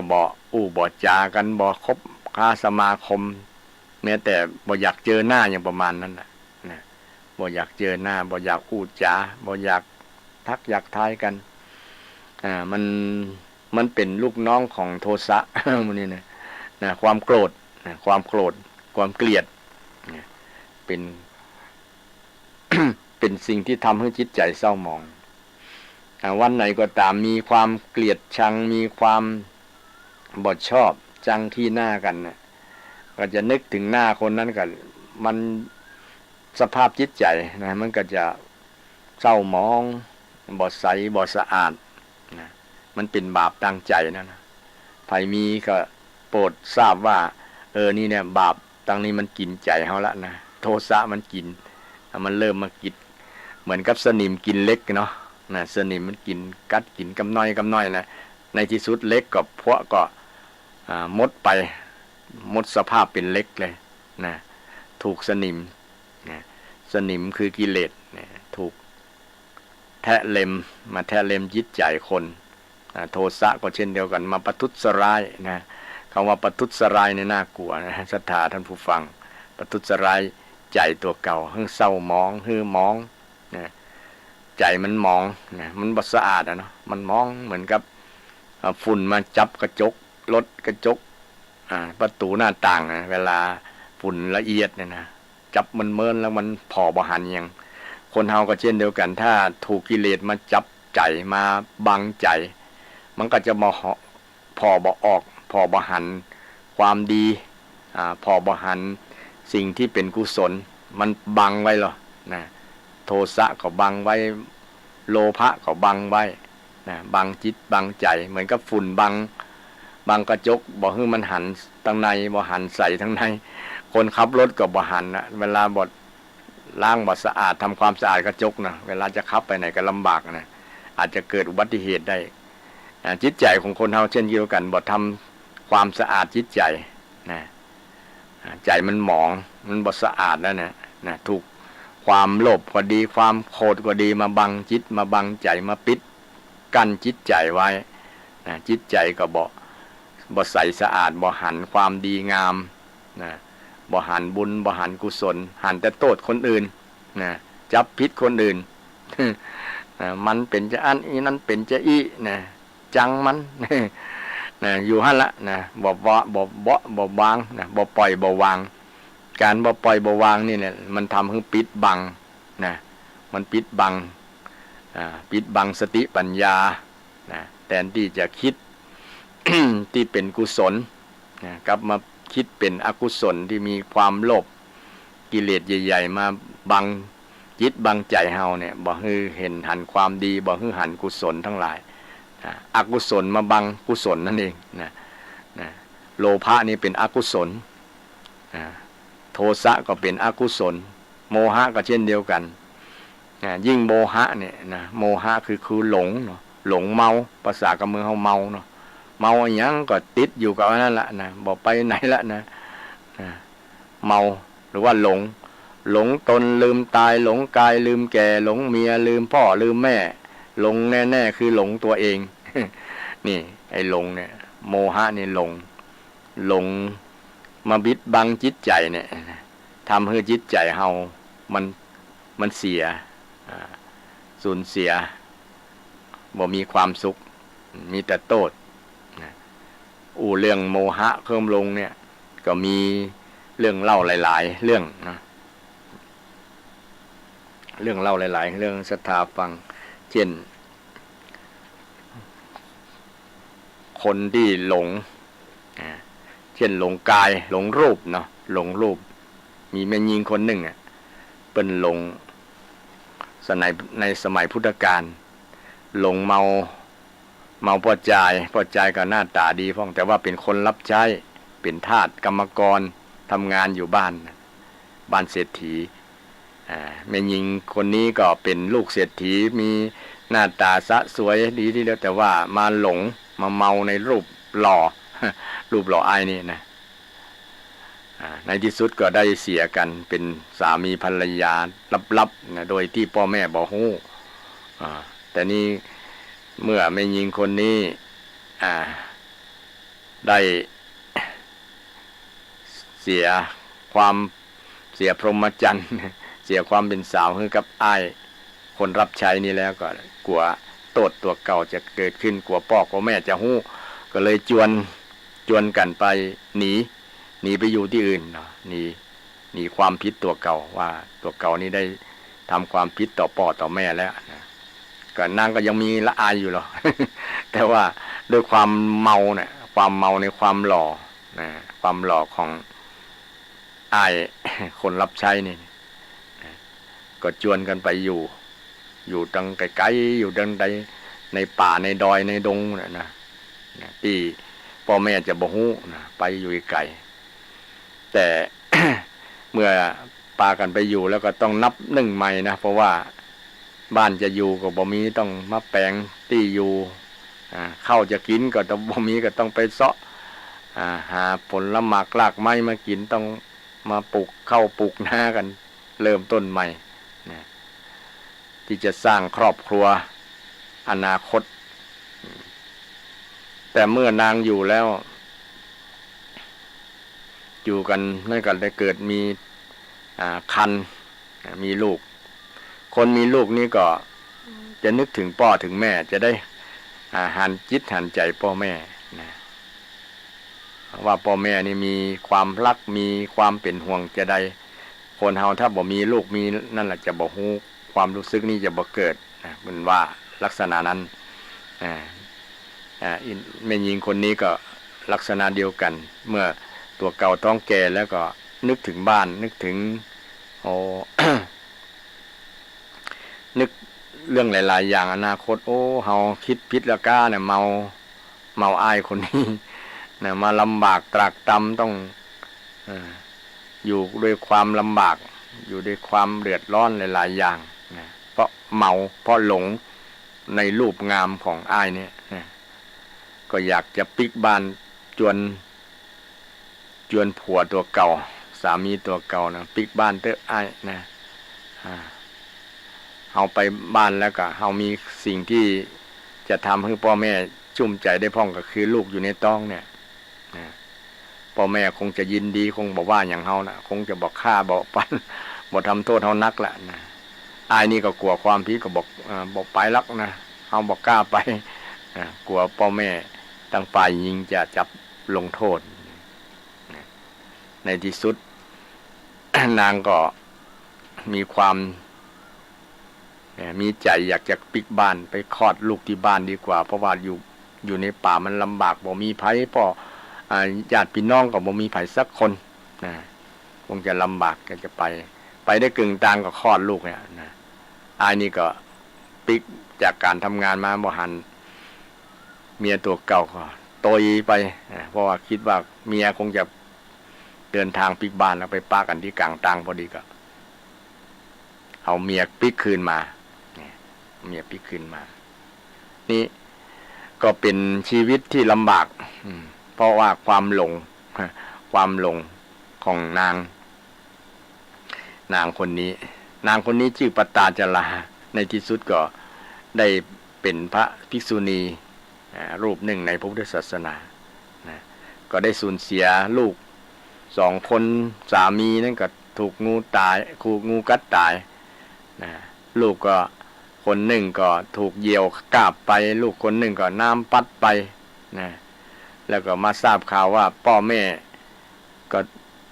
เจอลมพายุพัดบ้านโก้นทับตายหมดทั้งอายสรุปว่าได้สูญเสียคนที่เป็นที่ฮักนั่นอยู่ตั้ง5 คนในวันเดียวกัน6 คนในวันเดียวกันนั้นสูญเสียเลยทำให้จิตใจของนางเสียสติสตางไปช่วงหนึ่งล่นผ้าลุดบ่มีผ้าติดตัวสักนั่นก็บ่รู้สึกตัวเพราะว่าเสียสติสตางด้วยความเสียใจเนื่องนี้มาจากความหลงในความหล่อ ความหล่อหลงอันหนึ่งคือหลงในความเชื่อของอาจารย์คือพระองคุลิมานองคุลิมานเนี่ยอหิงสกะชื่อว่าอหิงสกะที่ไปเรียนอยู่กับอาจารย์เรียนเก่งเป็นละอ่อนที่เรียนเก่งแต่ว่าคนที่เก่งเนี่ยจะมีคนอิจฉาเพื่อนร่วมห้องกันจะอิจฉาก็เลยหาทางจะจัดการกับองคุลิมานก็เลยไปสินบนกับอาจารย์อาจารย์เนี่ยจะได้ก็ตามไอ้เนี่ยมันสูญเสียอนาคตหรือว่าออกจากสถาบันนี้ก็ได้หรือว่าทำให้เป็นคนที่บ่มีอนาคตไปเลยอาจารย์ที่แรกก็เป็นคนมีศีลมีธรรมอยู่แต่ว่าด้วยความเมาใน ความหลงนั่นเองหลงในอาจารย์ก็หลงในเงินทองเพราะว่าลูกศิษย์นี่คือสินบนอันนี้ก็หลงในหมกองคุลิมานก็หลงในวิชาอยากจะได้วิชาที่มันสูงสุดที่อาจารย์จะถ่ายทอดให้อาจารย์ก็บอกว่าถ้าอยากจะได้วิชาเนี่ยต้องฆ่าคนตัดนิ้วมือมาห้อยเนี่ยจะสำเร็จวิชานี้องคุลิมานก็เชื่อไอ้ความเชื่อเนี่ยความเมาความหลงหลงไหลในวิชาความรู้ที่บ่มีเหตุมีผลไร้เหตุไร้ผลแต่โดยความหลงนี่นะความหลงก็เลยทำให้สร้างเป็นประวัติการสร้างการฆาตกรรมตั้ง999 คนเกือบจะฆ่าแม่ตัวเก่าเพราะความหลงบางคนก็หลงภรรยาน้อยหลงกิ๊กหลงยังเนาะฆ่าภรรยาหลวงก็มีหรือว่าภรรยาหลวงภรรยาฆ่า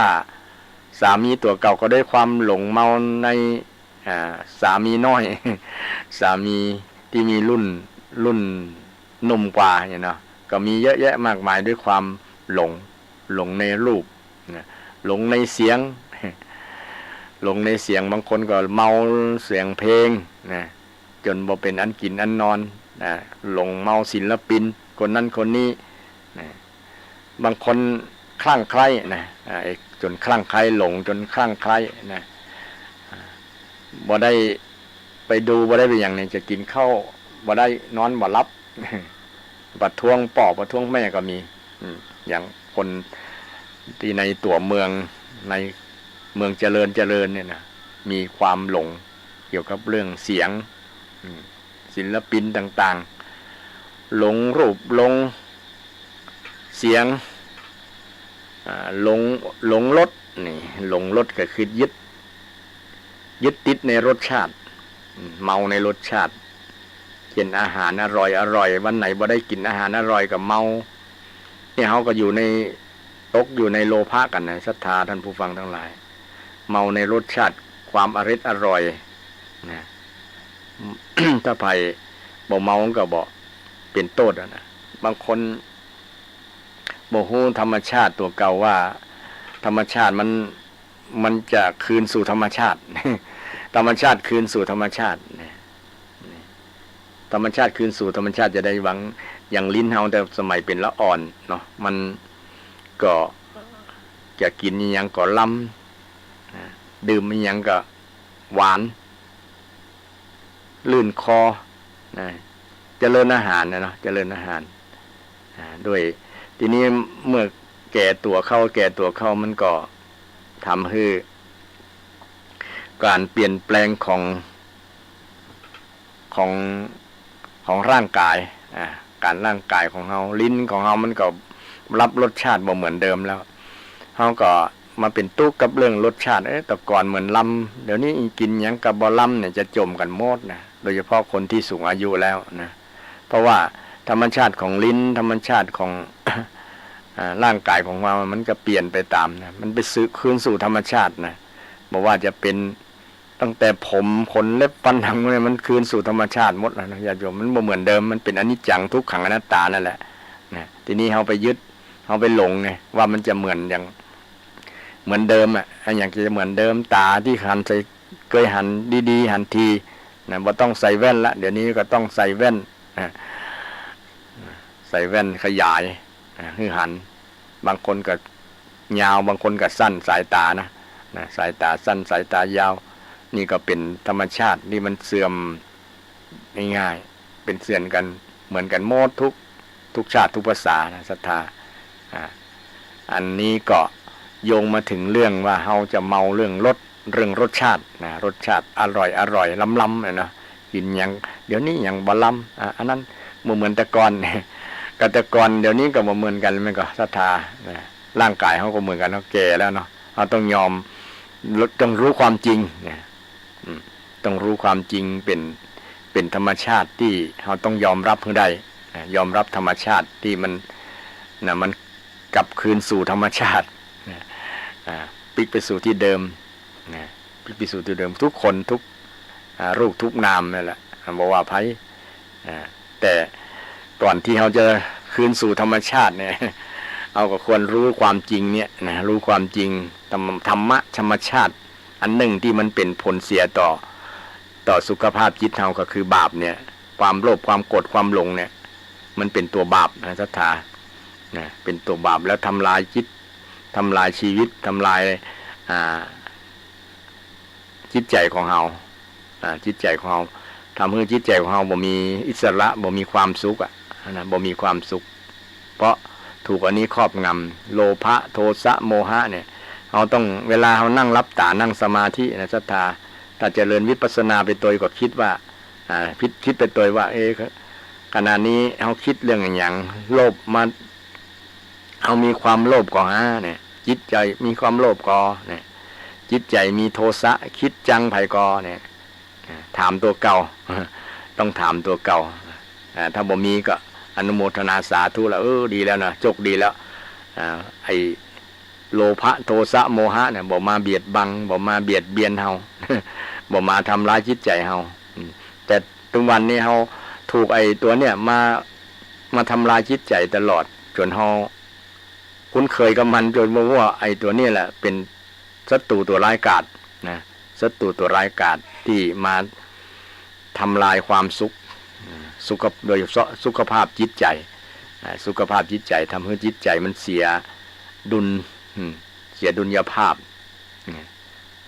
เสียคุณงามความดีเสียโอกาสที่กุศลจะได้เกิดกับใจเพราะว่ามันมาครองใจเฮานะมันมาอยู่ในใจเฮาแล้วเฮาต้องไล่มันออกนะต้องไล่มันออกไล่โลภะโทสะโมหะไล่มันออกนะเมื่อใดไอตัวโลภะโทสะโมหะมาครอบงำจิตใจเฮานะเมื่อนั้นเฮาจะหมดความสุขนะสุขภาพจิตเฮาจะเสียศรัทธาท่านผู้ฟังสุขภาพจิตเราเสียบ่ว่าบาปทางใจที่สำคัญก็คือบาปอันเนี้ยโลภะโทสะเนี่ยมันเป็นบาปตัวจริงๆเลยนะการกระทำพฤติกรรมต่างกายก็ดีวังบัดต่างวาจาก็ดีมันก็มาเกิดจากเนี่ยเกิดจากใจเนี่ยเกิดจากโทสะโมหะนี่แหละนะถ้าเป็นฝ่ายพอดีเนาะโลภะโทสะโมหะเนี่ยทำให้เกิดบาปเกิดบาปกรรมเมื่อเกิดที่ใจแล้วก็ไปสู่การกระทำกรรมอู้นะเพราะว่าใจเป็นใหญ่ไปเป็นประธานใจมันบังคับให้อู้ใจบังคับให้ทำนะดังนั้นใจเป็นใหญ่ใจเป็นสิ่งที่สำคัญพอเอามาเรียนธรรมชาติอย่างหนึ่งธรรมะเนี่ยนะธรรมชาติที่มันเกิดที่เป็นฝ่ายบอดีเนี่ยนะมันเกิดส่วนมากจะเกิดกับเฮาตลอดนะเฮาก็จะต้องระมัดระวังนะใช้วิริยะบารมีใช้ความเพียรนะใช้ความเพียรระวังบ่ฮือโทสะบ่ฮือโมหะบ่ฮือ โลภะมานะเกิดขึ้นที่จิตใจเฮานะเพราะว่ามันจะทำคือจิตใจเฮาเสียนะเสียคุณภาพเสียโอกาสที่จะมีความสุขสุขทางจิตใจเสียโอกาสที่จะมีความสงบนะเห็นเวลาเราปฏิบัติธรรมเนาะปฏิบัติธรรมเจริญสมาธิก็ดีเจริญสติก็ดีนะก็ส่วนหนึ่งก็คือไล่อกุศลทั้งหลายนะไล่อกุศลทั้งหลายให้มันบ่มาอยู่ในใจเฮานะถ้าเฮาเปิดประตูใจเปิดประตูใจต้อนรับโลภะโทสะโมหะเมื่อใดเนี่ยเราจะสูญเสียอิสรภาพเนี่ยความเป็นความดีงามของเราจิตใจที่ดีงามของเราจะหมดโอกาสเราจะได้ จะบ่ได้สร้างคุณงามความดีสร้างบุญเนาะเพราะว่าบาปมันอยู่ในใจมาครองจิตใจก่อนแล้วนะมันบหลีกทางให้บุญมาครองใจนะต้องให้บุญครองใจนะบุญครองใจนะบุญคืออโลภะอโทสะอโมหะมันมีคำว่าอะตัวนะจะเป็นสิ่งที่เป็นมงคลดังที่พระพุทธเจ้าให้หลักการกับเฮาว่า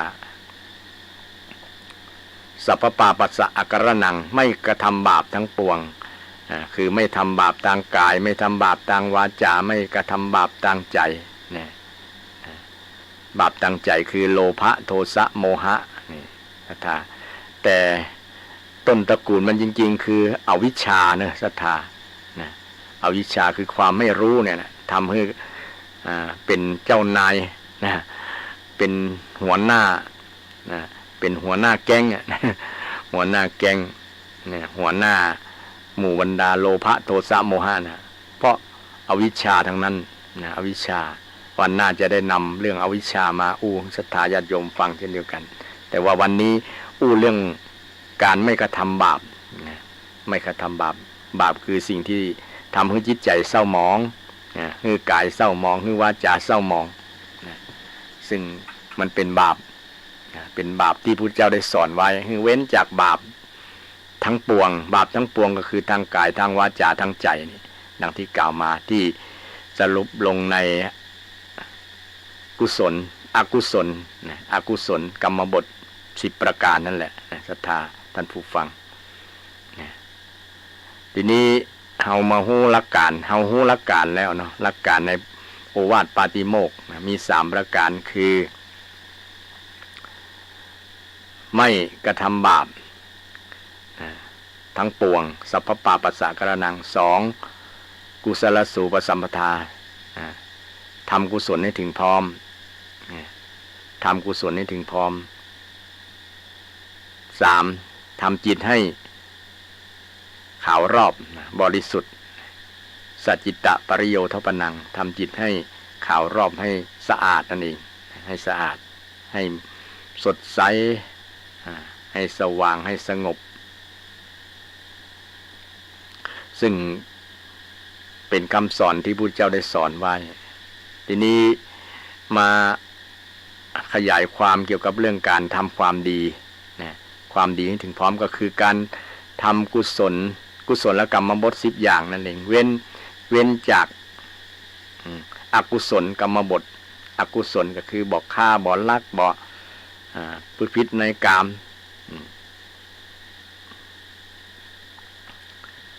แล้วกับวจี10อย่างวจี4อย่างนั่นเนี่ยวจีทุจริต4อย่างก็เว้นจากนั้นเว้นจากแล้วก็สร้างกุศลกรรมบทให้เกิดขึ้นคือมีบ่มีโทสะบ่มีโมหะบ่มีโลภะบ่มีโทสะบ่มีโมหะในจิตในใจก็ถือว่าการทำความดีการทำความดีการทำความดีเช่นทำความดีทางวาจาตะกี้ได้ติดค้างไว้ว่าจะอธิบายเกี่ยวกับเรื่องวาจาวจี4อย่างเนี่ยเนาะตะกี้เปิ้นให้เว้นจากมุสาเมื่อเว้นจากมุสาก็คือเป็นบาปทางวาจาเขาก็มาสร้างบุญทางวาจาก็คือมาความจริงเป็นสัจจวาจาพูดความจริงความจริงเป็นสิ่งไม่ตายความจริงสัจจังเวอมตาวาจาความจริงเป็นสิ่งไม่ตายความจริงเป็นสิ่งไม่ตายคือมันคงสภาพวันนั้นไว้ตลอดบ่ได้หมายความว่าคนแล้วจะตายหรือบ่ตายนะคือความจริงเนี่ยมันทรงสภาพความจริงมันไว้อย่างนั้นบ่มีอย่างเปลี่ยนแปลงนะตัวความหมายคำว่าสัจจังเวอมตาวาจาเนี่ยนะมันรักษาความจริงไว้เช่นเค็มเกลือรักษาความเค็มนี่เป็นต้นนะยกตัวอย่างดีกว่ารักษาความดีนะมันรักษาธรรมชาติของมันไว้อย่างนั้นนะอันนี้มันคือความจริงนะคือความจริงนะคือความจริงที่เป็นความจริงที่รักษาตัวมันไว้เองบ่มีไผที่จะกำหนดให้มันเป็นอย่างนั้นมันเป็นธรรมชาติของมันเองอย่างนั้นนะกรรมก็เช่นเดียวกันมันความจริงก็คือความจริงนะที่เฮาไปแล้วนะเฮาจะคนที่ไปจะฮู้เองเนาะฮู้เองว่าความจริงเป็นจะใดอย่างกรณีเรื่องของนางมาคันธียาใส่ร้ายพระพุทธเจ้าเนี่ยนะนางกินจามานิวกาเนี่ยกินจามานวิกาเนี่ยใส่ร้ายพระเจ้าแปลงเป็นคนต้องแปลงไม้กลมๆแล้วก็มัดไว้ที่ต้องตัวเก่าคล้ายๆคน คนมีต้องมารได้ใกล้จะคลอดแล้วนะก็มาแปลงเรื่องแปลงราวใส่ว่าพระพุทธเจ้าดีก็สอนคนอื่นบอกฮู้จักรับผิดชอบเนี่ยนะลูกอยู่ในท้องเนี่ยกี่เดือนแล้วเนี่ยจะคลอดเมื่อใดกับฮู้เนี่ยบ่หันรับผิดชอบเนี่ยพอฟังคำนี้คนอยู่ในศาลาก็ตกตะลึงกันเลยโอ้ไอ้นั่นนี่แม่นี่มันว่านี่เลยมันเป็นความจริงก่อนนะพอแล้วก็หันไม่ยิงคนเนี่ยมาวัดเป็นประจำคงจะแม่นแล้วก็เนี่ยบางคนคิดไปแล้วนะว่าพระพุทธเจ้ามีสัมพันธ์กับนางกินจมานวิกาพระพุทธเจ้าก็ว่าสั้นๆบนักว่ามีแต่เธอกับฉันนี่แหละรู้ความจริงว่าอะไรเป็นอะไรเนี่ยแค่นี้มันเกิดความเดือดร้อนกับนางจินตมายุกาทันทีว่าอันอย่างคือความจริงนะอันอย่างคือความจริงนะที่สุดก็เรื่องก็แตกนะหนูก็เป็นใจมาคบเชือกที่มัดไอ้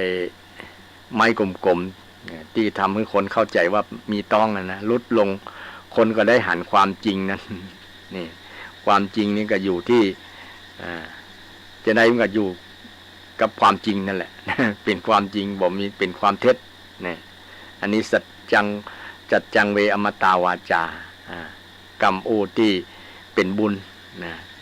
อูที่เป็นบุญบ่ต้องจุกันนะอูกันซื่อๆเลยนะอูกันซื่อๆมีอย่างกับอูกันซื่อๆนะอูกันเอาความจริงมาอูกันนะ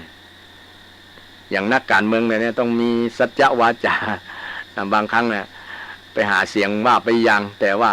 เวลาได้เป็นรัฐบาลแล้วได้เป็นนั่นแล้วบ่ทำตามคำอู้เนี่ยถือว่าบ่มีสัจจวาจา บ่มีความจริงไม่มีความจริงในสิ่งที่ตัวเก่าอู้เพราะว่าคำอู้เวลาอู้แล้ว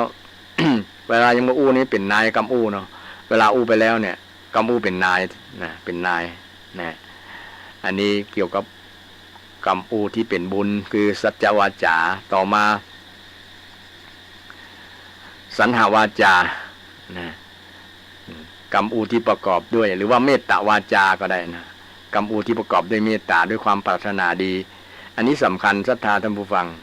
เวลาเราจะมีความปรารถนาดีกับใครเนี่ยเนาะหันคนนั้นทำบทถูกบทนึงนะเราต้องอู้ด้วยความเมตตาด้วยความปรารถนานี่บทเหมาะบทเปิงเน้อบทถูกต้องเน้อนะบทใจไปด่าเขานะไปด่าเป็นไปการไปด่าก็คือเป็นพรุสวาทนั่นแหละเราต้องใจเมตตาวาจาหรือว่าเมตตาวาท คือคำอู้ที่ประกอบด้วยเมตตานะคำอู้ที่ประกอบด้วยเมตตาคำอู้ที่ประกอบด้วยกรุณาคำอู้ที่ประกอบด้วยมุทิตาคำอู้ที่ประกอบด้วยอุเบกขาพรหมวิหารนี่แหละคำอู้ด้วยประกอบด้วยพรหมวิหารเป็นคำอู้ที่เป็นวจีสุจริตคำอู้ที่ดีงามทำให้คนฮักกันคำอู้เมตตาเนี่ยทำให้คนฮักกันอย่างสามีภรรยาเนี่ยอู้กันดีๆอู้กันด้วยความเมตตาเนี่ยมันก็อยู่กันม่วนเนาะอยู่กันม่วนถ้าบ่มีความฮักเป็นพื้นฐานนะคำอู้คำจามันก็จะไปแหมอย่างนึงนะมันก็จะไปเป็นคำอู้ที่พรุสวาทไปตัวเนาะนะว่ากันคิงฮาบาไฮกันบอกเคารพยำเกรงกันบ่ฮึ่งเกียรติกันเนี่ยเป็นคำอู้ที่บ่ฮึ่งเกียรติกันบ่ฮึ่งเกียรติภรรยาบ่ฮึ่งเกียรติสามีนะบ่เคารพกันคำอู้ที่บ่เคารพกันเนาะต้องตั้งอยู่ในเมตตาวาจานะคือคำอู้ที่อ่อน อ่อนโยนมีความปรารถนาดีนะคำอู้ต่อมาเป็นคำอู้ที่หวานฟังแล้วเพราะหูเนาะเป็นห้องว่าปิยวาจานะแต่ตรงกันข้ามกับพรุสวาทนะพรุสวาทตะกี้เมตตาวาจานี้ตรงกันข้ามกับปิสุนาวาจากำอูที่ทำให้คนแตกแยกกันแตกสามัคคีนะกำอูที่เป็นบุญเนี่ยคือกำอูที่เป็นเมตตามีเมตตาเป็นพื้นฐานนะศรัทธาท่านผู้ฟังทั้งหลายมีเมตตาคือความปรารถนาดีต่อกันเริ่มตั้งแต่คนในครอบครัวนะเรามีความปรารถนาดีกับสามีภรรยากับลูกกับหลานก็อู้กันดีๆนะด้วยความปรารถนาดีอู้กันม่วนๆก็คือปิยวาจาเนาะนะใจซับใจแสง คนยิ่งคนไทยนี่เนาะใจซับใจแสงม่วนนะครับเจ้าผมจะปีไว้ว่ามันฟังแล้วมันน่วนเนาะฟังบางคนเนี่ยเป็นโฆษกเป็นประจำงานโฆษกประจำงานเนี่ยเป็นมีศิลปะวาทศิลป์ในกำอูกำจาคนฟังแล้วมือลื่นหูฟังแล้วม่วนนะสบายจิตสบายใจแต่ถ้ามีคิงฮาบาไฮกูมึง โมเลเป็นคำอูที่หยาบคายนะเป็นคำอูที่หยาบคายนะบางคนสามีภรรยาบางกู้เนาะอูกัน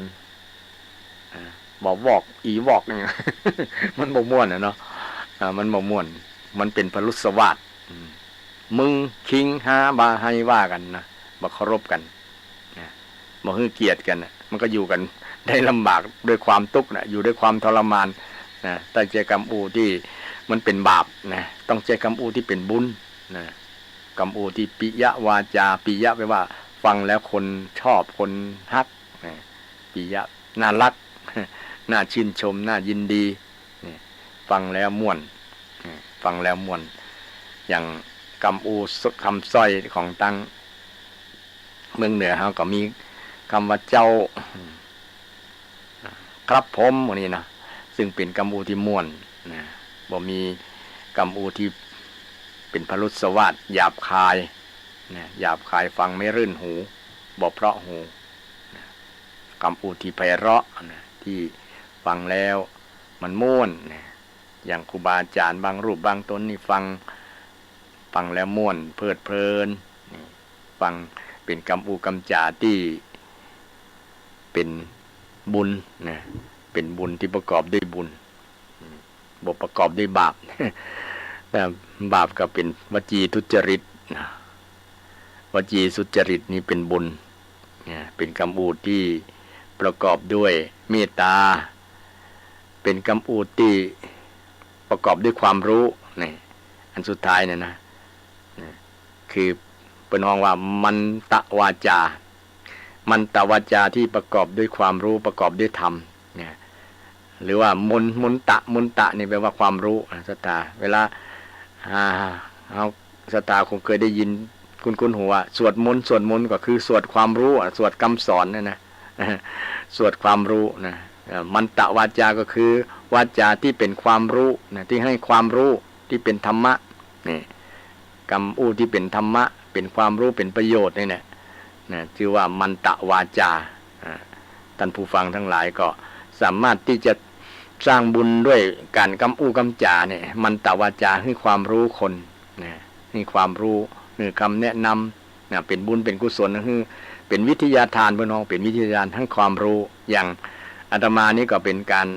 เอานำธรรมะมาฝากกับคือความรู้กับศรัทธาก็เป็นบุญเป็นกุศลนะเป็นบุญเป็นกุศลถึงแม้บางผู้บางท่านเป็นผู้ใหม่อาจจะฟังบ่เข้าใจก็สามารถโทรมาได้กิ้งกลางได้053114332เนาะ053114332วันนี้ได้อู้เรื่อง สรุปเรื่องโอวาทปาติโมกข์ให้ศรัทธาญาติโยมฟังโดยเฉพาะใช้ ในเรื่องหลักการนะการแรกการนั้นที่หนึ่งอยู่เนาะคงจะอุบเสี่ยงอุบจบในพุธหน้าคงจะมาต่อวันนี้ก็มีเวลาที่ศรัทธาญาติโยมจะกลิ้งกลางกันอยู่เนาะโทรศัพท์มารายงานก็ดีมาสอบถามธรรมะมาสนทนาธรรมพุทธาวิสัชนาก็ได้นะ053114332ฟังอยู่ตั้งใดก็รายงานด้วยกับอนุโมทนาสาธุนะครับศรัทธาญาติโยมที่ฟังอยู่วันนี้เรื่องหลักการพุทธศาสนานะเกี่ยวกับการอธิบายการทำบุญ การทำบุญการสร้างกุศลนั่นแหละนะการทำบุญทางวาจาโดยการกำอูดกล่าวอูดที่เป็นคำเป็นจริงเป็นสัจจวาจาอันที่สองเป็นเมตตาวาจาวาจาที่ประกอบด้วยความรักประกอบด้วยความปรารถนาดีอันที่สามเป็นปิยวาจาวาจาที่ไพเราะที่ทำให้คนฟังแล้วม่วนอกม่วนใจชอบฟังแล้วชอบการฟังแล้ว กำอู้แล้วบางครั้งอู้แล้วคนจะชอบนะคนจะช่วยตัวคนจะชมตัวนะกำอู้ที่ประกอบด้วยเมตตาเนี่ยคนจะชอบเนาะปิยวาจาคนจะชอบนะคนจะชอบฟังเพราะว่ามันรื่นหูสบายหูฟังแล้วม่วนเนี่ยฟังแล้วม่วนจิตม่วนใจศรัทธาก็สามารถนำหลักธรรมคำสอนของพระพุทธเจ้าได้สอนไว้นะเกี่ยวกับเรื่องการใจคำอู้ที่เป็นบุญนะเพื่อประโยชน์ในการดำเนินชีวิตถึงวันนี้ที่มันมีปัญหาแล้วเอากรรมที่เป็นบาปแล้วเราไปใจนะนักกว่ากรรมที่เป็นบุญกรรมที่เป็นบาปบอกว่าจะเป็นมุสาวาทก็ดีปิสุนาวาทก็ดีพลุสวาทก็ดีสัมภปลาสวาทก็ดีไปภาษาไทยก็คือคำพูดที่มุสาคำพูดที่เท็จนะคำพูดเท็จคำพูดที่ส่อเสียดคำพูดที่หยาบคายคำพูดที่ไร้ประโยชน์นี่4อย่างนี้ส่วนนักคนจะนำไปใช้กันแต่คำอูที่เป็นจริงเนี่ยคำอูที่จริงเนี่ยเป็นความจริงคำอูที่มีประกอบด้วยเมตตาประกอบด้วยความรักเนี่ยด้วยความปรารถนาดีจะบ่ค่อยอูกันนะมีแต่จับผิดจับถูกกันนะอูจาประชดประชันว่าฮือกันพ้องอย่างประมาณนั้นนะก็เป็นคำอูที่มันบ่เป็นบุญมันเป็นบาปถ้าคำอูที่เป็นบุญก็คือคำอูที่ประกอบด้วยเมตตาประกอบด้วยคำปิยวาจาคำอูที่ประกอบด้วยความรู้ประกอบด้วยความรู้ฟังแล้วได้ความรู้ได้ประโยชน์นี่เปิ่นฮ้องว่ามันตะวาจามันตะวาจาก็มีศรัทธาญาติโยมกลิ้งกลางเข้ามาขอรับโทรศัพท์ก่อนเนอะเจริญพรธรรมสการเจ้าวันนี้ได้หลายเรื่องเนาะได้หลายเรื่องกะจากความโลภความหลงตัวเก้าหลงดีแล้วเหรอแม่ว่านะดีแล้วเนาะเจริญพรดีมากๆเจ้าอยู่ที่ปาลานนั่นก่อนนะเจ้าเจริญพรอนุโมทนาสาธุเนอะก็โยมก็ฟังเป็นประจำอนุโมทนาสาธุเนาะเป็นตั้งใจฟังก็ได้หลายเรื่องหลายราว บางครั้งก็อูไปตามหลักในคำสอนทางของพระพุทธเจ้าในโอวาทปาติโมกข์นะบางครั้งก็โยงไปเรื่องนั้นเรื่องนี้พ่องเพื่อให้มันหันเป็นรูปธรรมเช่นยกเรื่องนั้นเรื่องนี้มาศรัทธาญาติโยมฟังเกี่ยวกับเรื่องที่เป็นกุศลกับอกุศลนั่นแหละนะกุศลกับอกุศลโดยเฉพาะเรื่องการไม่ทำบาปทั้งปวงเนี่ยข้อแรกของหลักการนะสัพพปาปัสสะอาการนังญาติโยมคงจะคุ้นเคยเนาะที่เป็นสรุปว่าไม่ทำบาปทั้งปวงข้อที่2ทำกุศลคือทำความดีเนี่ยทำความดีให้ถึงพร้อมข้อที่3ทำจิตให้ขาวใสขาวรอบหรือว่าทำจิตให้บริสุทธิ์นั่นเองนะทั้ง3ข้อเนี่ยเป็นหลักการที่พระพุทธเจ้าได้สอนภิกษุ 1,250 รูปไว้ที่วัดเวรุวันเวรุวันเพื่อให้เป็นหลักให้ชาวพุทธทั้งหลายได้ยึดหลักเนี้ยเวลาเราจะดำเนินชีวิตเนี่ยคือเราบ่ทำความชั่วทั้งกายก็ดีทั้งวาจาก็ดีทั้งใจก็ดีนะแล้วทั้งกายมีอย่างพ่องทั้งวาจามีอย่างพ่องแล้วก็ทั้งใจมีอย่างพ่องเนี่ยก็พุทธสรุปก็กุศลอกุศลนั่นแหละอกุศลคือบาปเนี่ยเป็นอกุศลเนาะถ้าเป็นบุญก็คือกุศลนะกุศล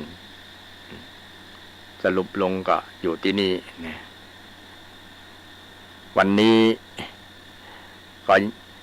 เวลาก่อนยังเหลือพอมีอยู่นะญาติโยมท่านใดอยากจะกินกลางมาแหมก็ได้เนอะนะเหลือสัก6 นาที6 นาที 5-6 นาทีก็พอมีเวลาอยู่นะก็ขอบคุณเจริญพรโมทนาสาธุกับทุกท่านที่ได้ตั้งจิตตั้งใจฟังทำคำสอนของพระพุทธเจ้าเนาะในวันสำคัญทางพุทธศาสนาวันมาฆบูชาที่ผ่านมาศรัทธาก็คงได้ทำกิจกรรมทำคุณงามความดี นะเราเว้นความชั่วทำความดีและทำจิตให้บริสุทธิ์อย่างที่ได้อธิบายมาดังที่ได้อธิบายมาเป็นหลักการในพระพุทธศาสนาวันพุธหน้าก็จะนำเรื่องนี้แหละยังเพราะว่ามันยังบ่จบบ่เสี่ยงเนาะอุดมการณ์และวิธีการนะในทางพุทธศาสนามันมีการ3การเนี่ยนะหลักการอุดมการณ์และวิธีการนะมีอย่างรายละเอียดมีอย่างพ้องก็โปรดติดตามวันพุธหน้าเนาะวันนี้ก็เรื่องแค่ หลักการก่อนเพราะว่ามันจับเวลาจะจับพอดีนะเอาติดค้างไว้นะก็บ่ได้กำหนดกฎเกณฑ์ว่าจะให้มันตอนจบตัวบทตอนเป็นเพียงแต่ไปตามเนื้อธรรมตามอัตตามการตามเวลามันเนาะซึ่งก็เป็นเวลาที่นักหลายอยู่นะ2 ชั่วโมงเนี่ยนะกันได้หลายเรื่องหลายราว2 ชั่วโมงตั้งแต่บ่ายโมงถึง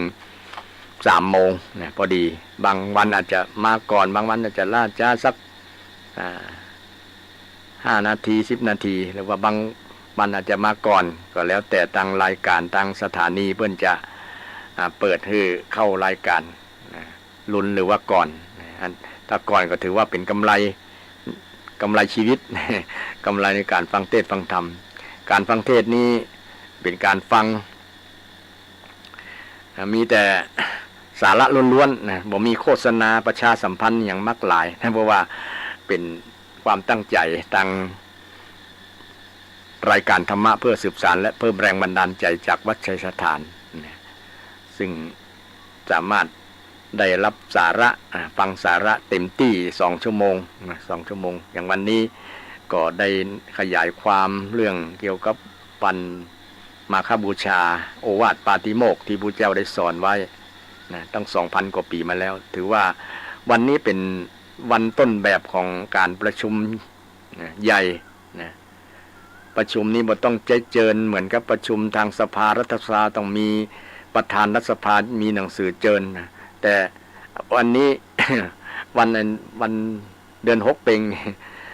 พระสงฆ์ 1,250 รูปน่ะบ่มีหนังสือเจิญบ่มีพุทธเจ้าบ่ได้เจิญนะแต่มาเองพระสงฆ์เนี่ยซึ่งเป็นต้นแบบอย่างดีว่าการประชุมเนี่ยต้องแบบเนี้ยพร้อมเพรียงกันมาพร้อมเพรียงกันฟังเทศน์ฟังธรรมนี่เป็นต้นแบบเป็นแบบอย่างที่ดีของชาวโลกทีเดียวนะพระสงฆ์เนี่ยเพิ่นมาเองด้วยใจนะมาอยากจะมาฟังธรรมะคำสอนของพระพุทธเจ้านั่นเองนะแล้วก็เป็นต้นแบบของความสามัคคีนะต้นแบบของความสามัคคีพระสงฆ์ทั้ง 1,250 รูปเนี่ยมีความพร้อมเพรียงสามัคคี